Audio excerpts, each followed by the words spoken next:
Oh, happy Thursday, everybody. I hope everybody's had a great week like I have. We have an incredible show for you tonight.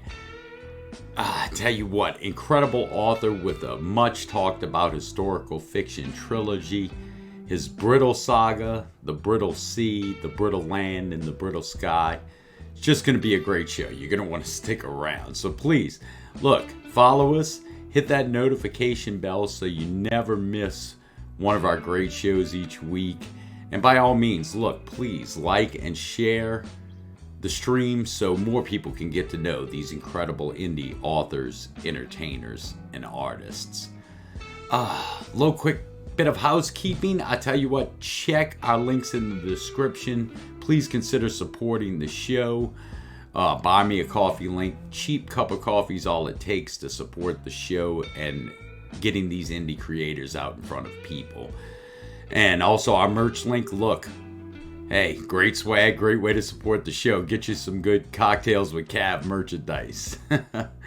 Well, I tell you what, we're gonna have fun tonight. I made it through the Easter holiday weekend. I stayed away from the carbs because I have to maintain my girlish figure. So summer's coming with the sailboat, but I'm still not allowed to wear a Speedo on the beach. So maybe I can work on that. Well, please, I tell you what, I hope everybody has had a chance to grab a great cocktail, sit back, relax, and help me welcome to the stage the incredible author, Tom Kane. Oh, Tom, I am so glad you could finally join us, friend. How you doing? Oh, not too bad, not too bad. How are you? I'm getting there. I have my cocktails ready to go. Got a little nice gin mixture to take it easy early in the day since you're coming to us from Cyprus, huh? That's right, yeah.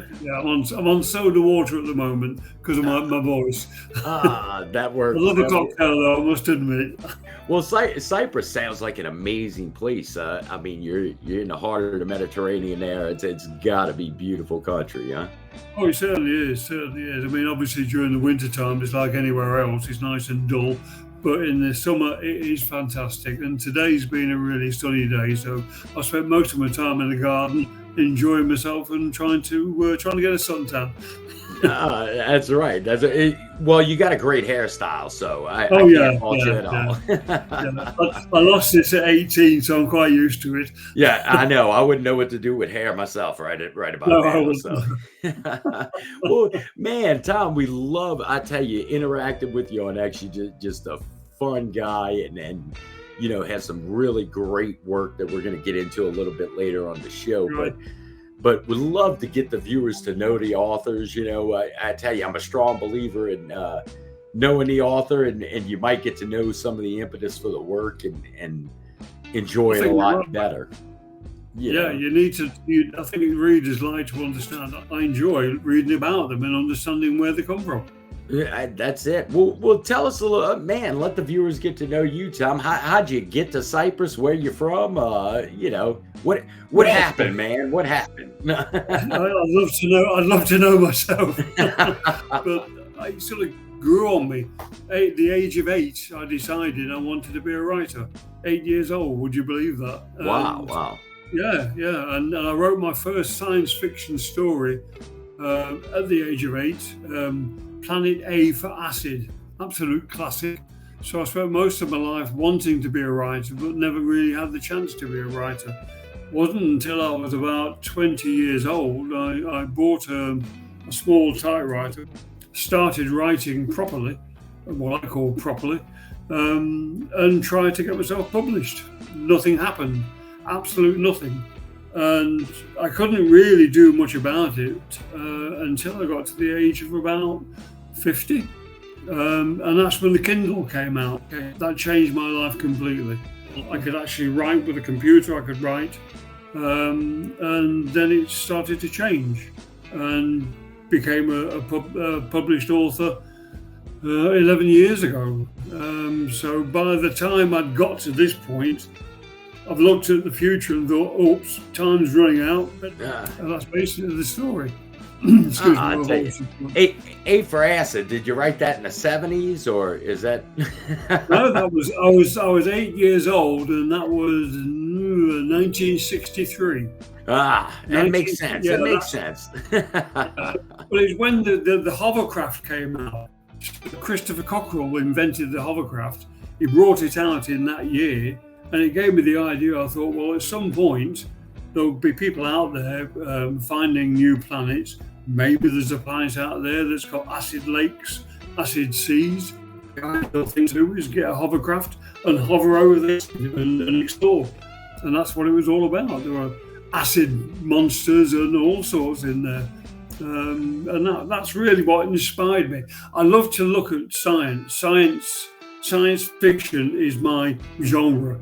I love to read science fiction, and I hope I can write science fiction, but I've only ever really tried it once, and it sort of came out okay. But my real genre for writing seems to be historical fiction. People seem to enjoy it, so that's the way I went. I got it. Yeah, and it's well, how'd you make your way to Cyprus anyway? Coming from Britain, it sounds like an interesting trek, you know. Yeah, again, I always wanted to live in the sun. It was always one of my dreams to be actually able to be a writer, to live in the sun, to enjoy myself in the sun. And it wasn't until I actually got married. And I didn't get married until I was 49. I decided many, many years ago that I was never going to get married until I was 50. I managed to get to 49 until my wife, who is sitting next door to me, so I've got to be very careful here. My wife, when we got married, we both decided we wanted to move to somewhere in the sun. And originally we were going to live in France, southern France. And her daughter decided she and her family were going to move and be a teacher in Cyprus. We went to visit them, and that was it. We just loved Cyprus. 2008, we moved over during the financial crisis, and it was probably a stupid thing to do, but it seemed like a good idea at the time. And we ended up living in Cyprus and enjoying it, and I've never looked back, and don't intend looking back either. We've got no intention of going back. We just love being where we are, and that's the story. Well, that's fantastic, I tell you, and I think a lot of the viewers, heck, I know I am, just interested in what Cyprus might be like, because that's when you move off into a foreign land, but I understand it was a colony in that at one time. So how did you have to adapt a lot, or? Yeah. I mean, when we first arrived, the first thing that happened when we arrived, we brought our two dogs with us. We got two Springer Spaniels, Harvey and Holly, and we decided to bring them with us, obviously. So we got on the plane, got the dogs on the plane, flew to Larnaca Airport, got off the plane, went to the where the luggage comes through, and spoke to someone about our dogs, and they said, your dogs will come through where the luggage comes through. So we stood waiting, and we thought, that's a bit strange. You expect your luggage to come through, but the dog in a cage as well. And we waited and waited. We landed at 10 o'clock at night, and by midnight they hadn't turned up, and we were getting really, really worried, and we couldn't get any information from anybody. No one was telling us what was going on. And eventually we found the dogs. They were in a warehouse at the back of the airport. Went to go and get the dogs out. The guy in the office said, you have to pay a fee. So we paid this fee. He then said to me, you must go around to the office around the back of this building. So I went round the back of the building, walked in, and there's this man, and I just pay a fee to. And I said, have you got a twin brother? And he said, no, deadpan. And I said, okay, I've come to collect my dogs. He said, you must pay a fee. So I said, I've just paid a fee. He said, you must pay another fee for taking the dogs off the plane. So I paid this other fee, got the dog, and that was the beginning of Cyprus. It was basically, welcome to Cyprus. Please keep your passport and wallet open. And it was very much like that. There was an awful lot of money had to be paid out to try and understand how things work. And it's a different world, but once you understand it, and once you get used to it, then it is a really lovely place to live in. It's just a matter of really adapting how you are. You're British in a strange land. You do it their way, not your way. So if you expect to go to Cyprus and be Little Britain, it's not. It's Cyprus. It's their way, or just leave.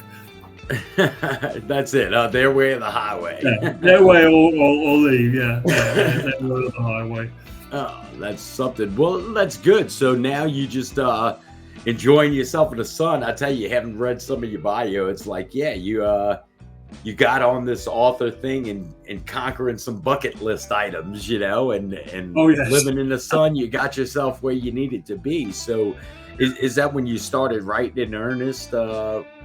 Yeah, but by that time, my career was as a computer programmer, and I basically learned basic language, computer language. I bought myself a little Sinclair Spectrum, and the idea was to be able to write on this and save my stories because there was no other way of doing it. So I learned to program and created my own word processor, if you will. Yeah, and it was great, and I thought, oh, this is wonderful, the things you can do, and that took over. I gave up writing and started writing software, and became I became a programmer, and for many years I was a programmer. That was my business, multimedia. And when we came to Cyprus, we had a business making embroidery on t-shirts and polo shirts.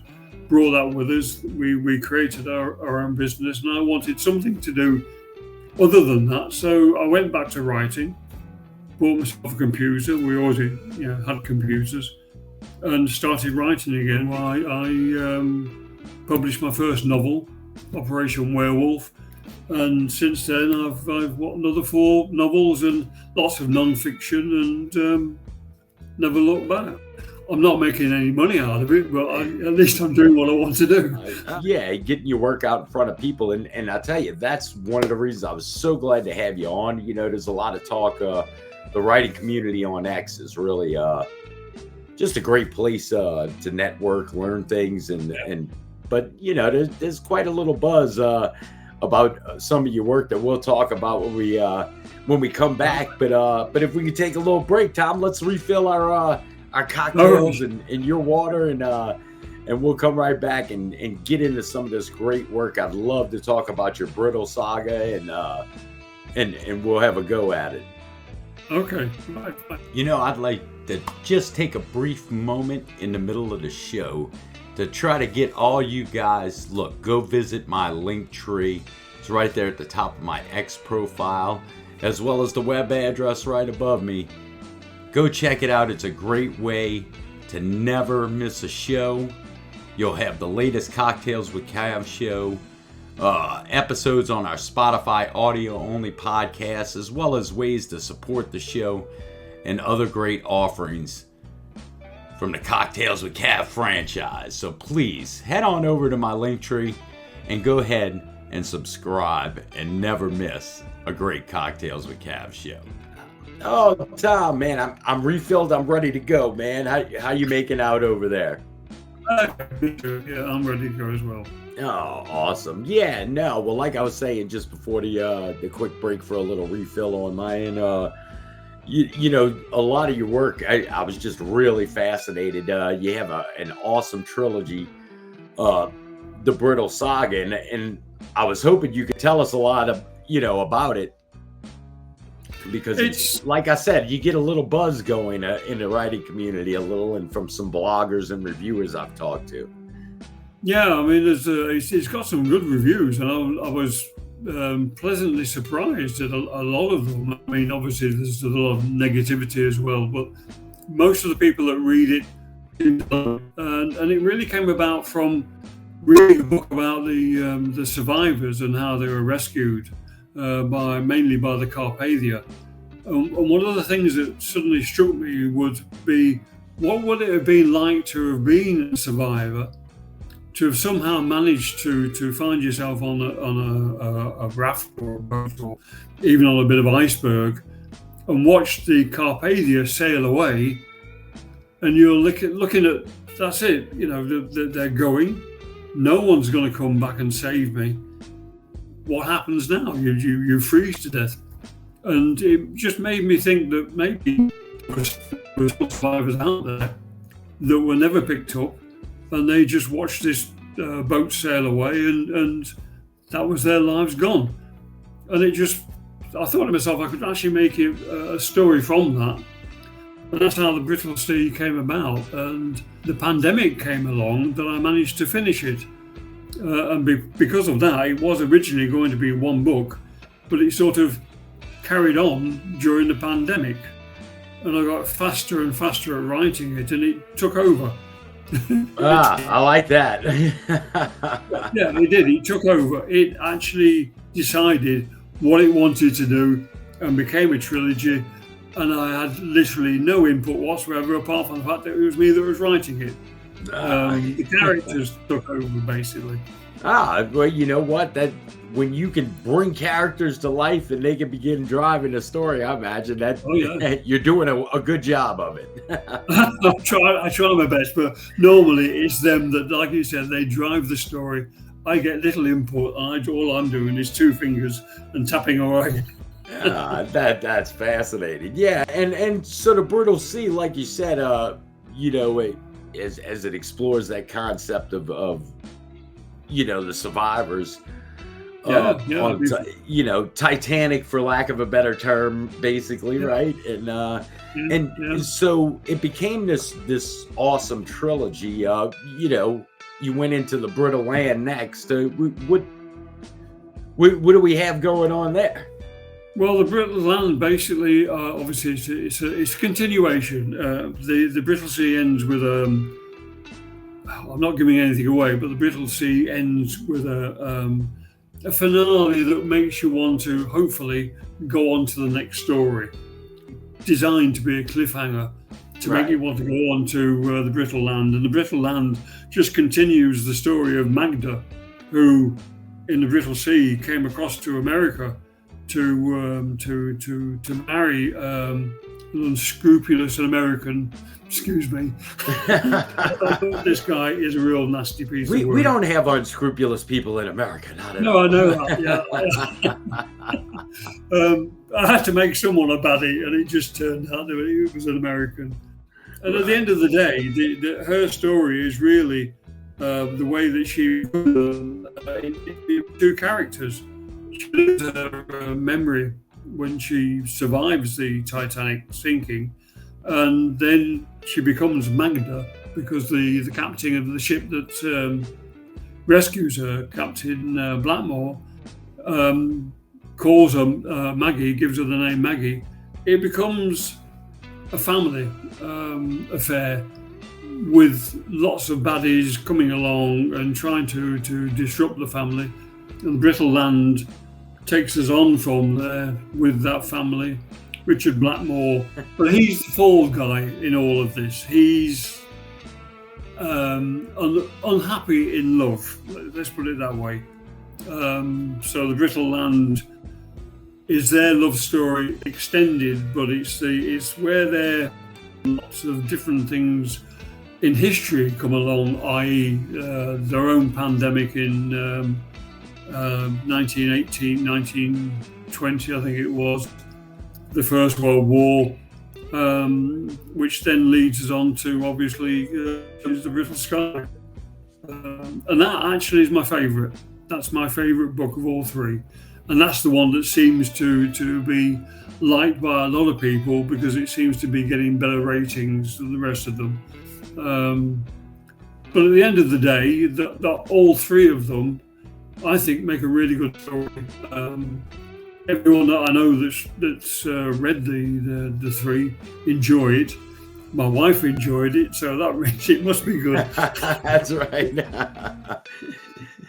But yeah, and I tell you, I love the saga and the trilogy, because it's almost as it said, it kind of follows these characters along over a long period of time, which almost Godfather-esque, yes, in the family, and it's billed as a great romantic thriller, obviously, but it is just a bunch of fascinating work, and so I highly recommend it to everybody. Definitely go check out Tom's site, and all the links will be in the description.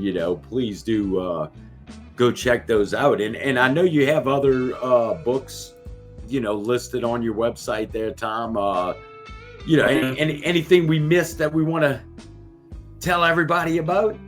Well, I've got two more books that are coming out. The next one is Walking Away from Midnight, which again is historical fiction set in the beginning of the Second World War in France. Tells the story of Jessie Foreman, who's the daughter of the British military attaché to the embassy in France, in Paris.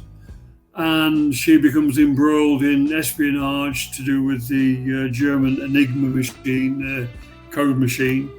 And it's her journey from the midnight, where her father's got this country house where he lives in France. And she has to lead her siblings and friends and whatever on a journey from there across to Dunkirk to try and escape the German onslaught. And again, historical fiction and lots of twists and turns and spies and action and adventure and you name it, it's there. And the next one after that, completely different, is science fiction. The Ragged Edge of Time, and that should be out at the end of the year. It should be out within the next 2 months. Well, great. Well, man, Tom, you got to promise to come back on and visit us when your new work comes out as well. We'd love to hear about it and talk about it for the guests, that's for sure. Yeah, I should enjoy that. I love talking about it. You'll have to forgive my voice because it's disappearing rapidly. No problem. Well, Tom, really, again, I know I've said it throughout the show, but I'm so appreciative you came on as a guest, because like I said, I love interacting with you on X, and you're just a fun guy to talk to, and a great bit of work that we'd really like everybody to check out. So ladies and gentlemen, if you haven't had a chance to meet Tom on X or follow him along, he's at Tiger Bites. His handle's right there on his video for you to give him a follow. Follow his great... What's that? I'm sorry. So come and talk to me.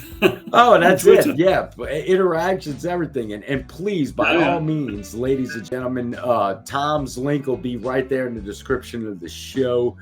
Bookstoread.com and of Tom Kane, and please go check out his fascinating the Brittle Saga Trilogy. Just a great bit of work. And Tom, we look forward to your new stuff coming out too, bud. So again, promises to come back. It is. And I hope you enjoy a lot of that sun in Cyprus. I'm coming to you from New Orleans. We get just as hot and dreary and muggy, but we'll try to cool off together. So next time it'll be even browner. That's right. Well, Tom, cheers, my friend. Cheers to you. Thank you very much for having me.